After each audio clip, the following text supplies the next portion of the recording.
आज बानी पाकिस्तान कायद आज़म मोहम्मद अली जिन्ना रहमतुल्लाह अलैह की 76वीं बरसी है। ऐसे ही वो दिन होते हैं कि जब एक बार फिर हमें तजदीद करनी होती है अपने उस अहद की जो हमने आज के दिन उस कायद से किया था जिसने अपने चंद रुफ़क़ा के हमरा एक बहुत बड़े साम्राज्य को ऑन पेपर शिकस्त दी। ये नहीं कि कोई जंग लड़ी या फिर पाकिस्तान वॉज नॉट क्रिएटेड कि कोई जंग हो या इस तरह की चीज़, लेकिन वो एक वकील थे और उन्होंने दलाइल की बुनियाद पे इस वतन को, इस मुल्क को हासिल किया। तो इस आज हम बात करेंगे। We are honoured to have family member of Quaid Azam Mohammad Ali Jinnah, Zakir Hussain sahab. आप MBA in finance and marketing हैं और आपकी एक वसी रिसर्च है। आज हमारी ये खुशकिस्मती है कि जाकिर साहब तशरीफ़ लाए। Sir thank you so much for coming in the studios and let's start. सबसे पहले तो जिन्ना साहब और उनका विजन ऑफ डेमोक्रेसी क्या बताना चाहेंगे? नेचुरली वो बाहर पढ़ चुके थे। He understood what democracy is all about, और वो ये चाह रहे थे कि you should have democracy for the simple reason you should have a system of justice, और he wanted like things to evolve। और जो भी उन्होंने अपनी लड़ाई की अंग्रेज़ों से to obtain Pakistan, that was through constitutional means, it was not violence या protest or something या mass सब वो नहीं था, but he did it through constitutional means within the framework। that's why he was never jailed। Gandhi was jailed, Nehru was jailed, everybody was jailed, but he was not jailed। Because he knew the constitution and the law। Sir हम आपने बात की और उनके जो vision था democracy का और आइन पे रहते हुए, लेकिन बिल्कुल साथ ही में जो हमारा पड़ोसी मुल्क है, obviously we can't change the neighbours. Quaid Azam एक वक्त में he was a staunch believer of the Hindu Muslim unity and he was obviously he's a congressman himself। What happened? What led him from Congress से मुस्लिम लीग में? बड़ा अच्छा सवाल है। That's a wonderful thing because they reached an understanding on separate electorates somewhere earlier on, before by 1909 or something they reached this thing understanding कि भाई ये होगा से Muslims will vote for Muslims। but then what happened, उसमें एक तो Jallianwala Bagh incident हो गया, उसके बाद Nehru backtracked, like he backtracked on a lot of issues। he backtracked on Kashmir with Farooq Abdullah, with Master Tara Singh। उन्होंने वो जो सिखों को जिन्ना wanted six with Pakistan, but उन्होंने उसको ऑफर दी नेहरू ने, तो and he had the carrot and stick both। तो मगर बाद में उन्होंने उसको बैक ट्रैक कर लिया इन 60s। उन्होंने कहा जी मेरा कैपिटल चंडीगढ़ होना चाहिए। उन्होंने कहा नहीं, it's going to be joint with Haryana. So he back tracked on lot of things and Quaid Azam ने ये पॉइंट आउट किया था फारूक अब्दुल्ला को। Farooq Abdullah was jailed and somebody else was made the chief minister. So he is been doing that, he had been doing that. और अब ज़रा कश्मीर पर ही बात कर लेते हैं। कायद मोहम्मद अली जिन्ना के दिल के बहुत करीब था कश्मीर। मैं चाहूँगा कि उनके कुछ व्यूज़ अबाउट कश्मीर आप हमें ज़रूर। He was not feeling too well and he wanted to go to Kashmir, मगर वो उन्होंने maharaja was not very keen to have him. तो ही सस्पेक्टेड कि कुछ काम ख़राब हो रहा है, बिकॉज जूनागढ़ में ऑलरेडी हो चुका था जी। तो उन्होंने कहा there is something in the air and he told his general, but general was not under him, he was under central command. बजाय वो कायद आज़म के सुनने के he told his counterpart in India and he told Mountbatten.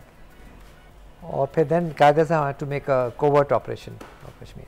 That is absolutely. और कायद आज़म के मरने की देर थी, उन्होंने फिर हैदराबाद पे भी कर दिया 1962 में, फिर पौंडीचेरी पे भी वही किया, गोवा पे कर दिया इन अर्ली 61।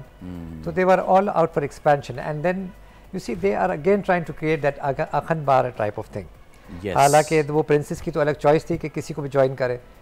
जूनागढ़ को ज़बरदस्ती ले लिया इन्होंने, निज़ाम हैदराबाद को ले लिया, और कश्मीर में प्लेबिसाइट होना था वो उन्हें बैक ट्रैक कर दिया। 1975 में उन्होंने सिक्किम ले लिया जी, सिक्किम ले लिया। And we are probably not very aware what they are trying to do.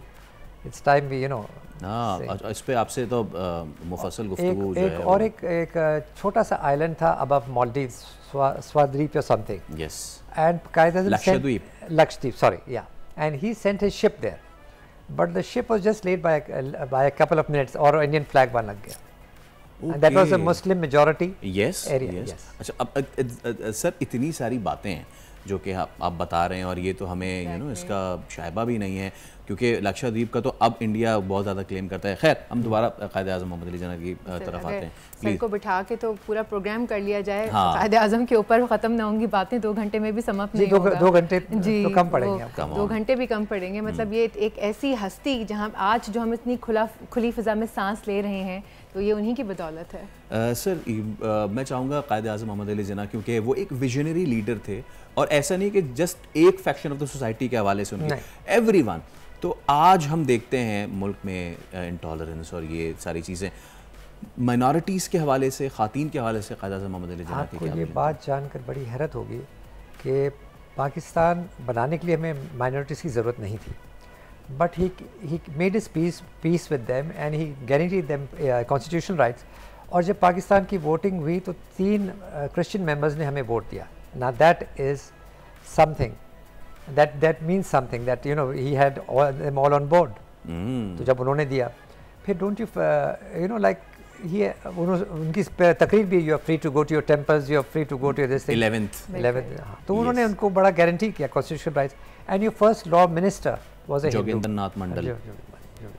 Absolutely। और मैं, क्योंकि ज़ाहिर सी बात है वक्त की कमी है, and we would like you to again come to the show on different topics, but मैं चाहूँगा आज के दिन के मुनासबत से, because you are the family of Quaid Azam Mohammad Ali जिन्ना, कोई एक मैसेज ख़ास तौर पे यूथ के लिए please. He love the youth से उनको बेपनाह प्यार था, and he used to go to you know the Aligarh students and all this. And आपको ये जानकर हैरत होगी कि उनकी एस्टेट में 1 लाख रुपया सिर्फ उनकी बेटी को मिला, 20,000 rupees Fatima Jinnah, and the rest where it all went. Aligarh, Islamia, this thing, University Peshawar and Sindh Matatul Islam. Yes. तो उन्होंने सारा डिस्ट्रीब्यूशन इस तरह किया। वो उन्होंने कोई accumulation ऑफ वेल्थ नहीं की, बल्कि ये वलीका मिल्स की शायद 46 में उसमें इनाग्रेशन हो रही थी, तो ही सेड कि देखो ये जो इंडस्ट्रियलाइजेशन है उसके benefit shoe reach the poor. ये नहीं कि गरीब एक रोटी पे ज़िंदा रहे। आई वांट कि आपके भी हालात बेहतर हों, मगर साथ साथ जो पुअर का है वो भी अपलिफ्ट हो और उनकी भी वेल ऑफनेस हो, and they should lead a better life and comfortable life. ये नहीं कि वो एक रोटी पे रहे और आप ना that's the class of a visionary leader. Thank you so much Zakir साहब। इंशाल्लाह आपको दोबारा मदऊ करेंगे। तो जाकिर हुसैन साहब हमारे साथ मौजूद थे, और आज का दिन एक बार फिर हमें इस चीज़ की याद दिलाता है कि जब हमारा लीडर इतना विजनरी है तो क्या हमारे अंदर कमी है कि जो हम जो है मुल्क को आगे नहीं लेके जा रहे। जी हाँ, बिल्कुल, क्योंकि हमने उनके फरमूदात और उनकी बातें फरामोश कर दी हैं। तो आज का दिन एक बार फिर इस तजदीद करने का दिन है कि हम कायद और उनके फरमूदात पे अमल करें। सब्सक्राइब करें और बेल दबाएं ताकि कोई खबर रह न जाए।